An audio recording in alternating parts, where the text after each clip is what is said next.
So 2021 was actually a pretty good year for gaming mice, all things considered. I mean, we had a ton of new releases, lots of really interesting options, but today I want to outline what I think are currently the top 5. And we're specifically going to be talking about mice which are going to allow you to aim in first-person shooters the best, seeing as that's where gaming mouse choice is really important, and stuff like the shape, the weight, the wireless implementation, how good the cable is, and the input lag, that's where that stuff really matters the most. So let's just dive right in.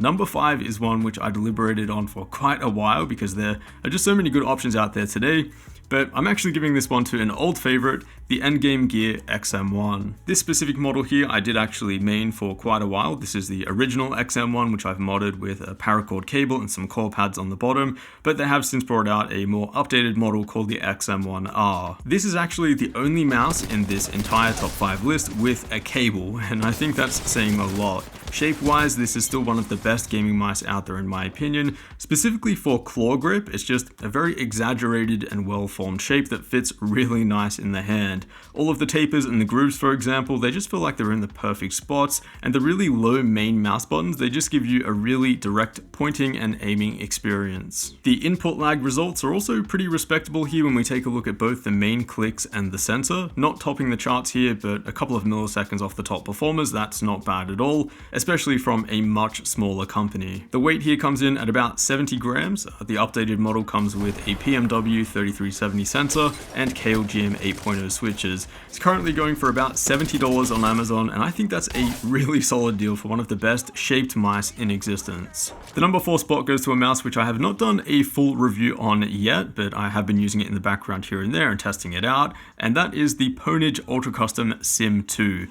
Really big fan of this mouse. You can kind of think of it as a Viper Mini wireless because it is pretty much one-to-one to that mouse shape. Now, I did raise concerns when it came to the original larger Pwnage Sim wireless, mainly when it came to the click input lag and also the software, which was kind of busted, but both of those issues have been fixed on the Sim 2. Click input lag is now where it should be, and there's now a completely new software which actually works. You have the option here of a few different colors too, which is pretty cool, but more importantly, a honeycomb shell or a completely solid shell. Personally speaking, I do prefer the completely solid shell look and feel compared to having a bunch of holes in the mouse just to save a few grams. If you do prefer honeycomb though, I would at least recommend getting the sides completely solid and not honeycomb. It just makes the mouse a lot nicer to grip. The main switches here are the KLGM 8.0s, which feel pretty good. The scroll wheel is very light and very chunky, perfect for tap strafing and bunny hopping, and overall it is actually a very well built mouse. But yeah, overall, the feel of the mouse, the performance in game, this feels every bit like a top gaming mouse, just like it should be, just coming from a smaller, lesser known brand. I'm personally a big fan of the Viper Mini shape, and hey, if you like the Viper Mini as well, but you'd rather something that's wireless and you don't mind paying a bit more, the Sim 2 is what I would recommend. So Pwnage Ultra Custom Sim 2, that's going to be our number 4 spot, but its days are fairly numbered. I would say as soon as Razer comes out with a Viper Mini wireless,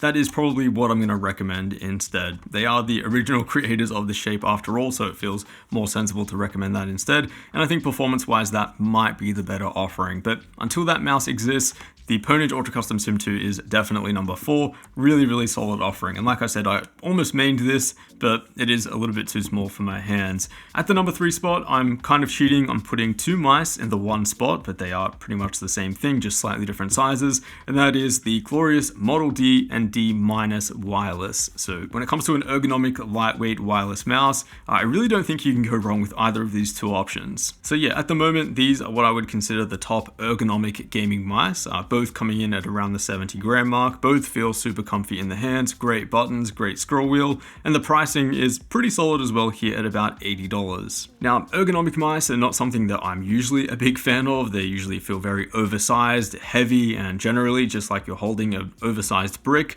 These two though feel really nice to use, even coming from the best of the best. They're lightweight, they're balanced, they're wireless. If I was after an ergonomic gaming mouse, there's probably not much more that I'd be after. At the number 2 spot, we have the newest mouse on this list, which is the Logitech Enshroud G303, which I am a big fan of. I've been using this as my main ever since I reviewed it a couple of weeks ago, and although the shape at first was a bit uncomfortable for me, this is what I would happily call my main moving forward. In fact, the shape here is so good, I would say that if you have medium to large hands and you use a claw grip, this is just the mouse to get. I mean, it might feel weird at first like it did for me, but give it a couple weeks and it'll make going to anything else incredibly hard, because with the G303 you just feel so anchored and just well locked in. You don't get that from any other mouse on this list. Maybe the XM1, which kind of does feel fairly similar in terms of like the contact points and the reference points, but the Shroud G303, it is just really something else completely. And it really just gets better from there. I mean, even input lag wise, it is right at the top of the chart with the G Pro Superlight, making it the fastest mechanical switch mouse that I've tested.